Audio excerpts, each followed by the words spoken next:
Ruas TV, rutin walaupun sedikit. Bismillahirrahmanirrahim. Assalamualaikum warahmatullahi wabarakatuh. Alhamdulillahirabbil alamin wa bihi nasta'in ala umurid dunya waddin. Asyhadu an la ilaha illallah wahdahu la syarikalah wa asyhadu anna Muhammadan abduhu wa rasuluh. Amma ba'd. Para pemirsa Ruas TV rahimakumullah, alhamdulillah kembali kita memuji dan bersyukur kepada Allah Subhanahu wa taala di mana di kesempatan yang berbahagia ini alhamdulillah Allah Subhanahu wa taala masih memberikan kepada kita limpahan nikmatnya. Di antaranya adalah berupa nikmat kesehatan, kekuatan serta kesempatan untuk kita dapat bersama-sama bersua di channel kesayangan kita Ruas TV dalam rubrik pembinaan anak dan remaja. Semoga kebersamaan kita ini dapat bernilai pahala di sisi Allah Subhanahu wa taala serta bisa memberikan banyak dampak kebaikan untuk kita sekalian. Para pemirsa Ruas TV rahimakumullah, insya Allah di kesempatan yang berbahagia ini, tema yang akan kita coba angkat adalah menyangkut tentang bagaimana kiat dan cara menanamkan nilai-nilai ajaran agama kepada anak-anak kita. Kita ketahui bersama, Bapak Ibu hadirin yang sangat berbahagia, bahwasanya setiap orang tua itu memiliki kewajiban untuk membina anak-anaknya, membimbing dan mengarahkan anaknya untuk menjadi manusia-manusia yang terbaik. Allah Subhanahu wa taala berfirman, "Ya ayyuhallazina amanu qu anfusakum wa ahlikum nar." Wahai orang-orang yang beriman, peliharalah diri kalian dan keluarga kalian itu dari azab api neraka. Bagaimana caranya pemeliharaan itu? Caranya adalah adibuhum wa'allimuhum. Beberapa ahli tafsir menyebutkan itu dengan jalan bagaimana membina anak-anak kita dengan adab dan akhlak dan juga menyangkut tentang ilmu agama. Inilah upaya yang dapat kita berikan kepada anak-anak kita agar supaya mereka bisa selamat di dunia dan terutama lagi adalah terselamatkan nanti di akhirat dengan dijauhkannya diri kita, keluarga kita, termasuk anak-anak kita dari azab api neraka. Maka bagaimana jalannya jamaah sekalian? Bagaimana caranya agar supaya anak-anak kita bisa tertanamkan nilai-nilai agama itu? Kita ketahui bersama bahwa dalam pembinaan ajaran Islam itu ada 3 metode yang digunakan untuk memberikan kebaikan kepada anak-anak kita. Ada yang dikenal dengan nama tarbiyah, pembinaan. Ada yang dikenal dengan nama ta'lim, ya, pengajaran kepadanya. Dan ada yang namanya ta'dib, bagaimana kita menanamkan nilai-nilai yang luhur ini, kebaikan-kebaikan ini. Dan rupanya ketiga hal inilah yang penting untuk kita berikan kepada anak-anak kita. Bukan hanya sekedar pengajaran, bukan hanya sekedar pembinaan, tetapi juga penanaman nilai-nilai kebaikan. Ibarat seperti pohon jamaah sekalian. Kita tahu pohon ini adalah merupakan pohon jenis unggul. Dan nanti akan menghasilkan buah yang manis. Buah yang nikmat pada saat kita mengkonsumsinya. Kita tahu itu. Kenapa? Karena kita ambil bibitnya itu memang dari pohon yang baik juga. Maka kalau pohon ini kita tanam, ya kita tanam jamaah sekalian, dan kita pelihara dengan jalan kita menyiramnya, memupuknya, menjaganya, bahkan memagarinya. Kemudian setelah dia tumbuh kembang dengan baik, kita pun menghilangkan gulma-gulma atau hal-hal yang dapat merusak pertumbuhan daripada pohon ini. Maka tidak cukup beberapa tahun, usaha yang kita lakukan itu insya Allah akan menghasilkan. Maka demikian pula lah dengan anak-anak kita. Bayangkan semenjak kecil jamaah sekalian, kita jaga, kita rawat, kita asupkan dia makanan-makanan yang halal, minuman-minuman yang halal, dari mata pencarian yang halal.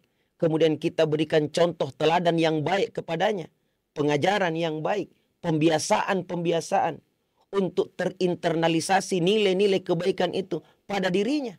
Maka insya Allah di usia 12 tahun, 13 tahun jamaah sekalian, anak-anak ini sudah bisa menghasilkan kebaikan kepada kita. Dia taat ibadah kepada Allah, berbakti kepada kedua orang tuanya, rajin pada saat disuruh, terutama kebaikan-kebaikan dengan akhlak-akhlak yang mulia yang dia bisa lakukan jamaah sekalian, maka itu adalah merupakan buah-buah kenikmatan yang bisa dirasakan untuk orang tua. Tetapi manakala kita tidak pelihara dengan baik dia, kita tidak tanamkan nilai-nilai kebaikan kepadanya semenjak dia kecil, maka mungkin kita akan kehabisan waktu di usia yang harusnya dia sudah berbuah, justru yang datang kepada kita bukan buah, tapi bala atau tuba jamaah sekalian yang menyebabkan kesengsaraan bagi orang tuanya.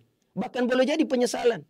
Bayangkan 15 tahun kita tanam tanaman, setelah harusnya dia anggap berbuah, memang dia berbuah, tetapi buahnya pahit jamaah sekalian. Buahnya kecut, tidak nikmat untuk kita. Bagaimana kecewanya kita. Mungkin kita akan menebang pohon itu. Sama juga dengan anak-anak kita, betapa banyak hari ini orang tua kecewa dengan anak-anaknya. Kecewa dengan akhlaknya, tingkah lakunya. Bahkan terkadang menyusahkan orang tua. Di saat harusnya orang tua sudah mendapatkan kebaikan daripada anak-anaknya tersebut. Oleh karenanya jamaah sekalian yang sama berbahagia, di sini kita akan menyebutkan upaya, cara, kiat, trik untuk menanamkan nilai-nilai kebaikan tersebut sehingga anak-anak kita dapat tumbuh kembang dengan baik. Jamaah sekalian yang sama berbahagia, sebenarnya ya di dalam Al-Qur'an Allah Subhanahu wa taala telah menyebutkan kepada kita bahwasanya ada contoh yang Allah Subhanahu wa taala kemukakan di dalam Al-Qur'an yang disebutkan dalam firman-firman-Nya tentang bagaimana cara menanamkan nilai-nilai kebaikan itu. Sebenarnya ajaran Islam itu kalau kita rangkum itu nilainya ada 3.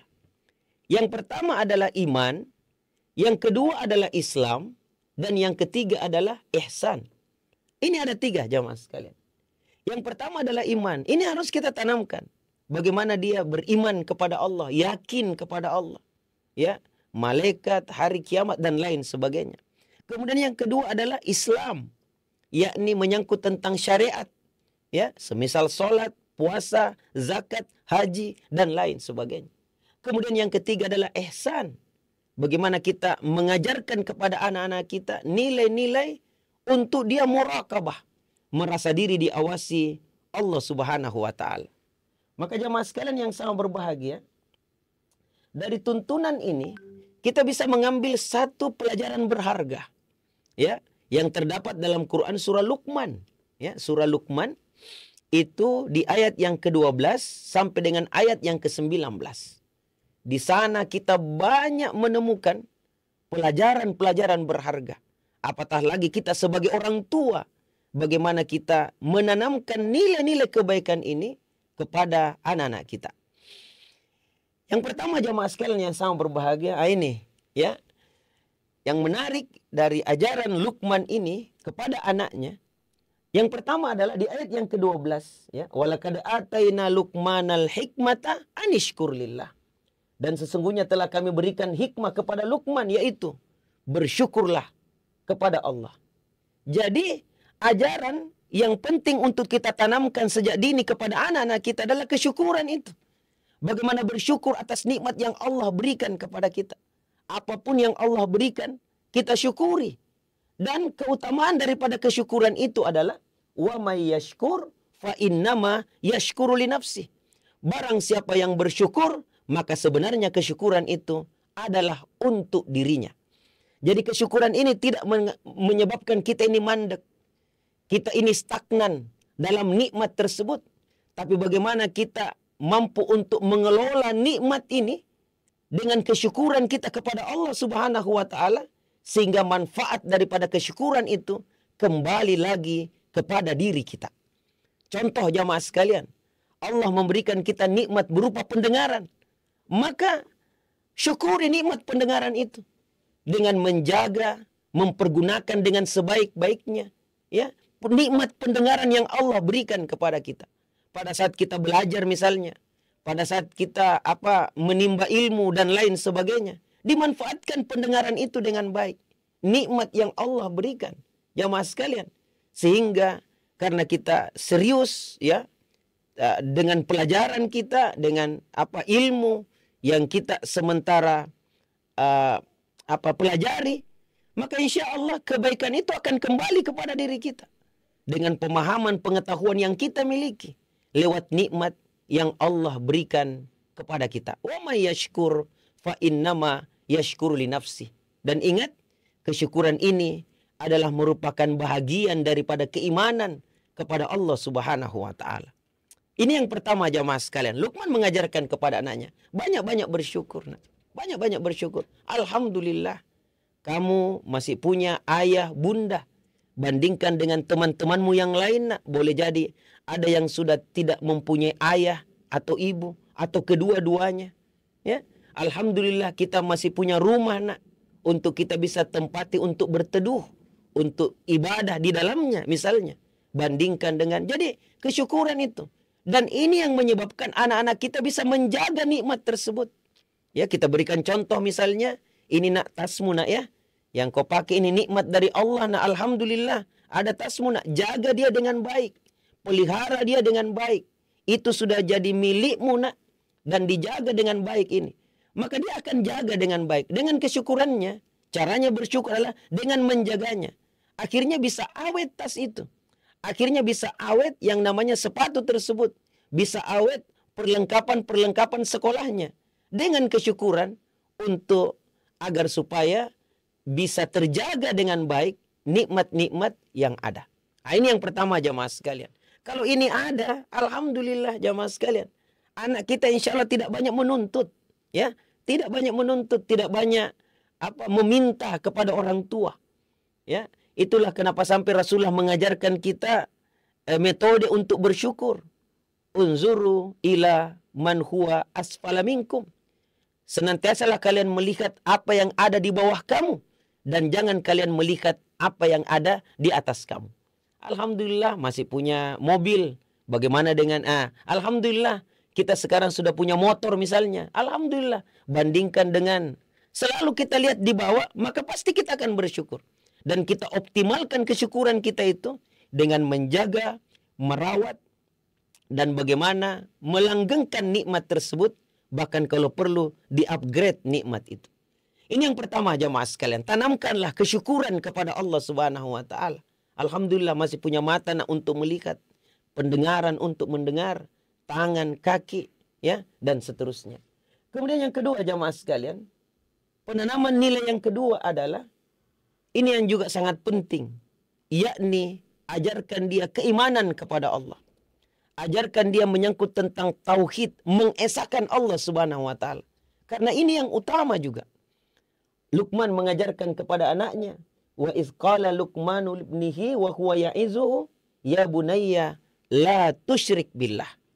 Luqman mengajarkan kepada anaknya, dan ingatlah ketika Luqman berkata kepada anaknya di waktu ia memberikan pelajaran kepadanya, wahai anakku, janganlah engkau mempersekutukan Allah. Ingat di awal ayat yang kita bacakan tadi, kewajiban kita sebagai orang tua adalah bagaimana memelihara, bagaimana menjaga anak-anak kita itu dari azab api neraka. Jangan sampai dia masuk ke dalam neraka nanti di akhirat kelak. Maka yang menyebabkan manusia itu dapat masuk ke dalam neraka, inilah jamaah sekalian, mempersekutukan Allah. Syirik jamaah sekalian. Inilah bahaya yang utama ini. Jangan sampai anak kita melakukan kesyirikan. Menjadi orang-orang yang musyrik. Menjadi orang-orang yang menyekutukan Allah Subhanahu wa ta'ala. Kenapa? Inilah yang akan diharamkan masuk ke dalam syurga. Bahkan amal-amalnya itu akan terhapus semuanya.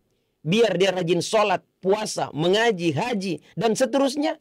Tapi kalau dia melakukan kesyirikan, mempersekutukan Allah Subhanahu wa ta'ala, maka akan hapuslah amal-amalnya.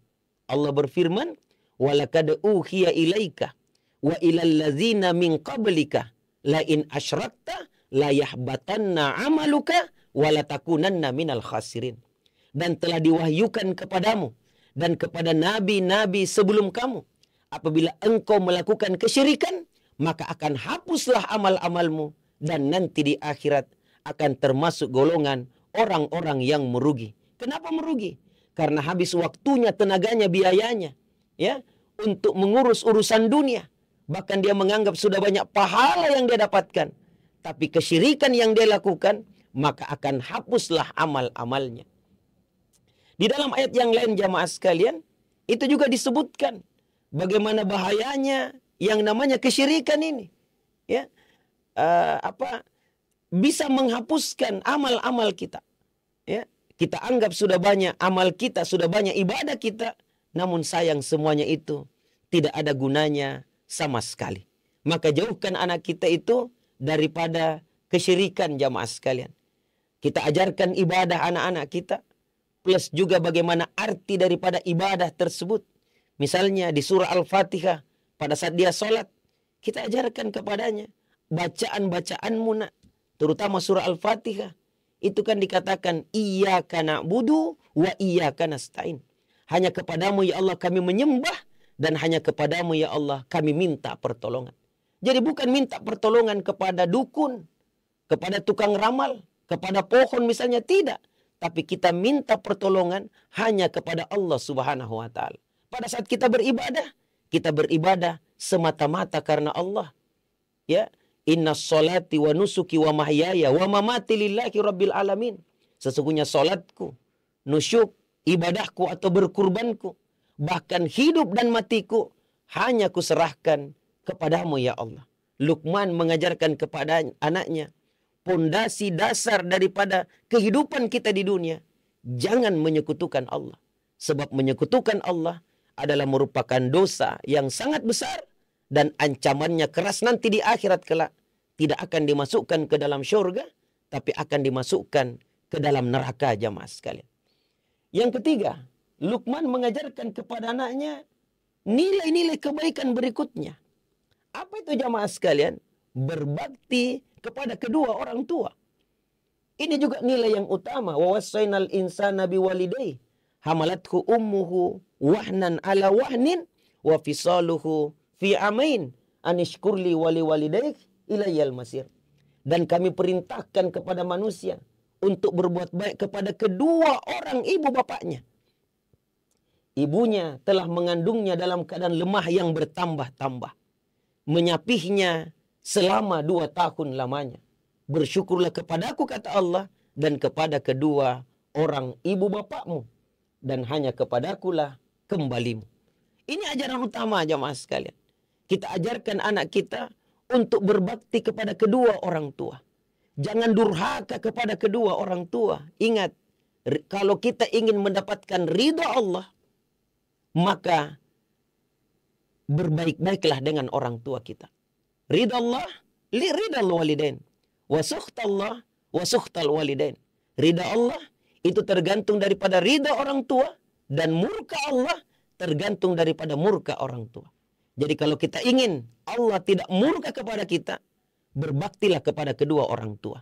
Tapi kapan kita durhaka kepada kedua orang tua, siap-siaplah mendapatkan murka Allah Subhanahu wa Ta'ala.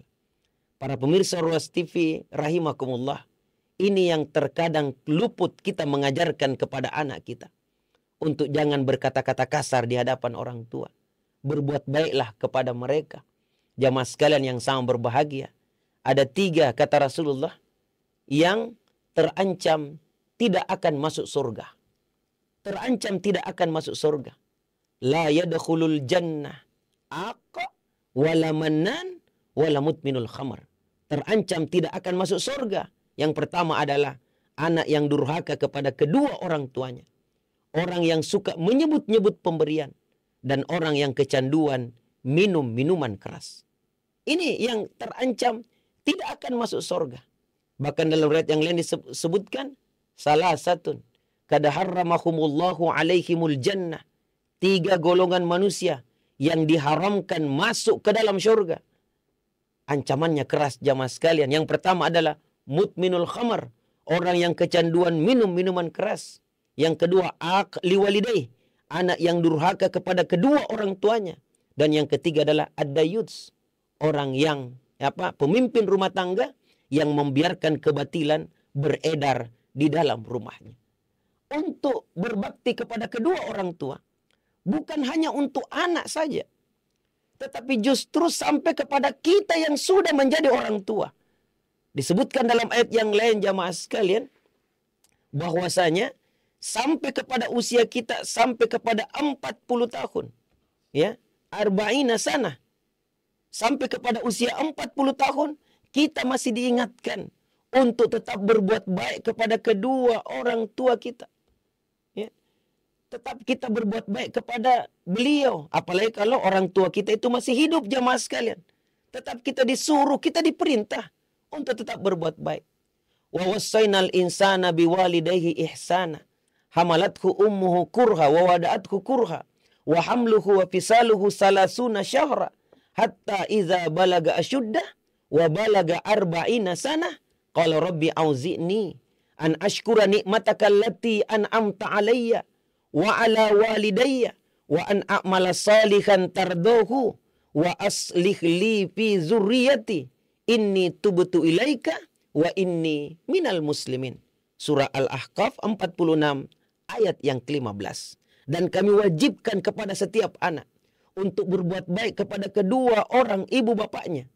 Ibunya telah mengandungnya dalam keadaan susah payah, melahirkannya dalam keadaan susah payah, mengandungnya sampai dengan menyusuinya itu selama 30 bulan. Hingga apabila ia telah sampai kepada usia dewasa, bayangkan ini, usia dewasa, dan umurnya 40 tahun, ia pun berdoa, ya Tuhanku, tunjukilah aku untuk senantiasa mensyukuri nikmat yang Engkau telah berikan kepadaku, dan demikian pula kepada kedua orang ibu bapakku. Jadi tetap masih diingatkan untuk berbuat baik. Kenapa jamaah sekalian? Karena kita itu tidak langsung besar seperti ini. Semuanya berproses, dikandung, dilahirkan dalam keadaan susah payah. Di sana ada pengorbanan darah dan air mata dari ibu kita untuk melahirkan kita. Maka jangan durhaka kepadanya. Ayah pergi pagi pulang sore peras keringat banting tulang untuk mencukupkan sandang, pangan, papan, bahkan sampai kepada pendidikan kita. Jangan lupakan jasa mereka. Bagaimanapun suksesnya kita hari ini, bagaimanapun tingginya pangkat dan kedudukan kita hari ini, ingat, di sana ada pengorbanan kedua orang tua kita. Jadi berbakti kepada kedua orang tua adalah merupakan satu kewajiban. Dan ini pula lah yang kita ajarkan kepada anak-anak kita. Kenapa kita diingatkan jamaah sekalian? Untuk tetap berbuat baik. Karena sewaktu kita sudah punya anak dan orang tua kita itu masih hidup dan kita berbuat baik kepadanya, inilah pelajaran berharga untuk anak-anak kita.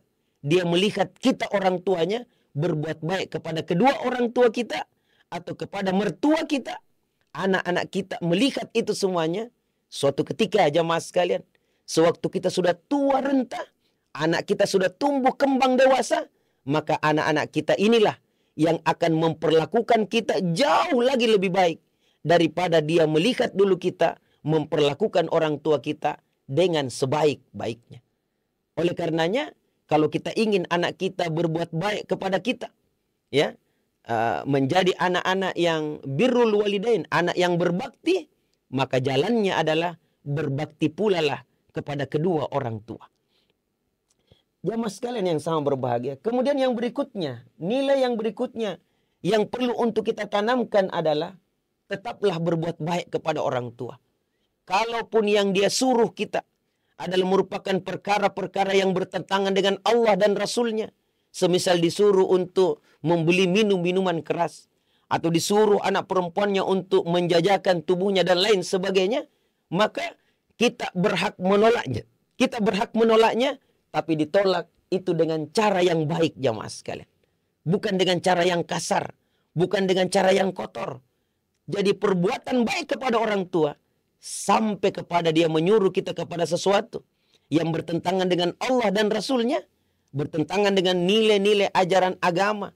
Dan juga adat kebiasaan kita jamaah sekalian. Kita juga diperintahkan untuk menolaknya. Tapi dengan cara yang terbaik. Kemudian yang berikutnya jamaah sekalian adalah bagaimana kita mengajarkan anak kita nilai-nilai keimanan ini. Muraqabatullah. Lihatlah dalam ayat berikutnya Allah Subhanahu wa taala berfirman, "Ya bunayya." Sekali lagi ya jamaah sekalian, "Ya bunayya." Luqman mengatakan kepadanya, "Wahai anakku," berarti semuanya dalam bentuk pengajaran. Wahai anakku, innaha intaku misqala habbatin min khardalin fatakum fi sakhratin aw fis samawati aw fil ard ya'ti bihallah. Innallaha latifun khabir.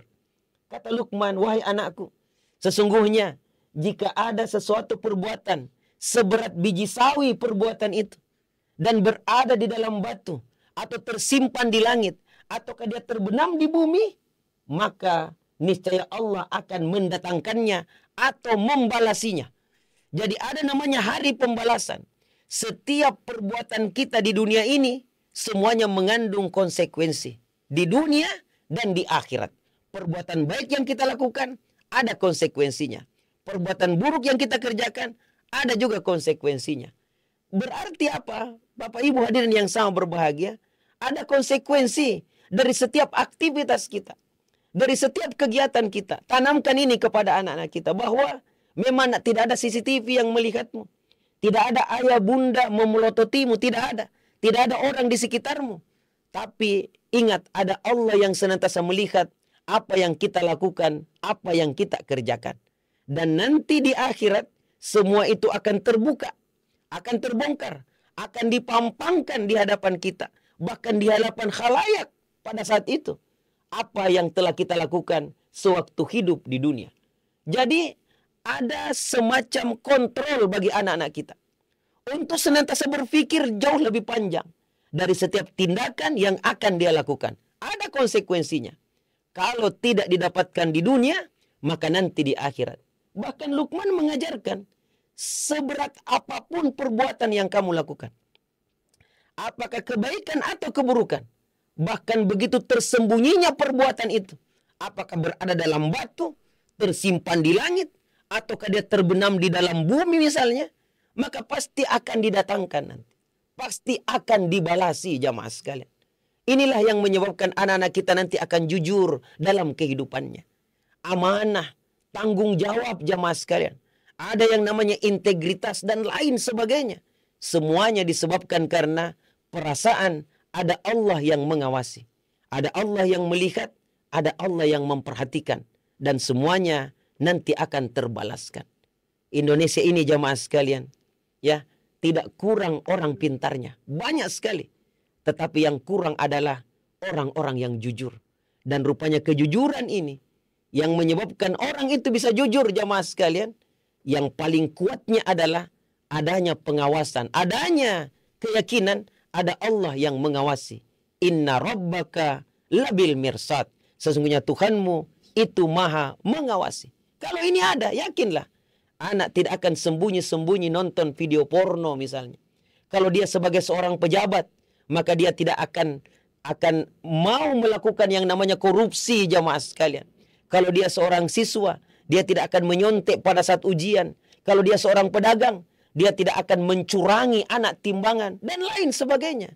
Disebabkan karena ada keyakinan, ada Allah yang melihat, ada Allah yang menyaksikan, ada Allah yang nantinya akan membalas kebaikan dan keburukan yang kita kerjakan.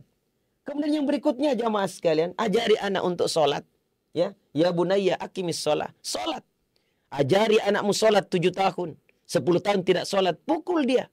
Bahkan Nabi Ibrahim berdoa kepada Allah. Rabbi ja'alni muqimas sholat wa min zurriyati. Rabbana wa taqabbal doa. Ya Tuhanku, jadikanlah aku beserta dengan anak cucuku orang-orang yang senantiasa mendirikan sholat. Kok sholat ini utama sekali? Adalah merupakan kebaikan. Karena sholat inilah Bapak Ibu sekalian, jamaah sekalian, merupakan parameter utama ya yang menjadikan generasi kita generasi yang baik atau generasi yang buruk. Maka sholatnya diperhatikan. Fa khalafa min ba'dihim khalfun adha'us shalah wattaba'u syahwat fasawfa yalqawna ghayya. Ini rahasia yang dikemukakan dalam ayat di surah Maryam 19 ayat yang ke-59.